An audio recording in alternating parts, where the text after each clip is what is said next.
எல்லாருக்கும் வணக்கம். நான் ஜோதிடர் பத்மா ரவிசங்கர். இன்றைக்கி ஒரு பதிவு பார்க்கலாம். உங்கள் ஜாதகத்தில் சனி ராகுவினுடைய சேர்க்கையோ இல்லை சனி ராகுவினுடைய பார்வையோ இருந்தால் உங்களுக்கு எந்த மாதிரியான பாதிப்புகள்லாம் வரும் அப்படிங்கிறத நான் சொல்கிறேன். சனி அப்படிங்கிறவர் வேலைக்கான கிரகம், கர்மக்காரகன், தாமதத்தை கொடுக்கக்கூடிய கிரகம்.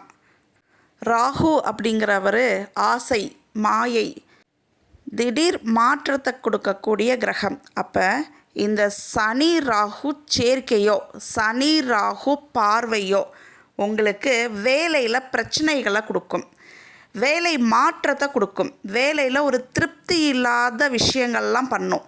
நீங்களே அந்த இடத்துல இருந்து குவிட் பண்ணிட்டு வெளில வந்துடுவீங்க.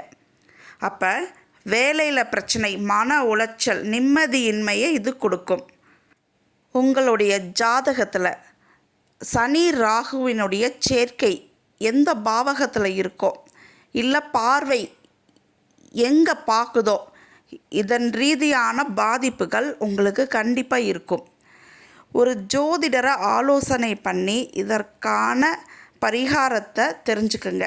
இந்த சனி ராகு சேர்க்கையோ பார்வையோ இருக்கும் பொழுது எந்த மாதிரியான வேலைக்கு போகலாம், எந்த மாதிரியான தொழில் தொடங்கலாம், உங்களுக்கு ஜோதிடர்கிட்ட ஆலோசனை கேட்கிறது உங்களுக்கு நன்மையை தரும். நீங்கள் என்கிட்ட ஜோதிடம் பார்க்கணும்னா ஸ்க்ரீனில் தெரிகிற ஃபோன் நம்பருக்கு வாட்ஸ்அப் பண்ணி உங்களுடைய அப்பாயின்மெண்ட்டை ஃபிக்ஸ் பண்ணிக்கிங்க. நன்றி, வணக்கம்.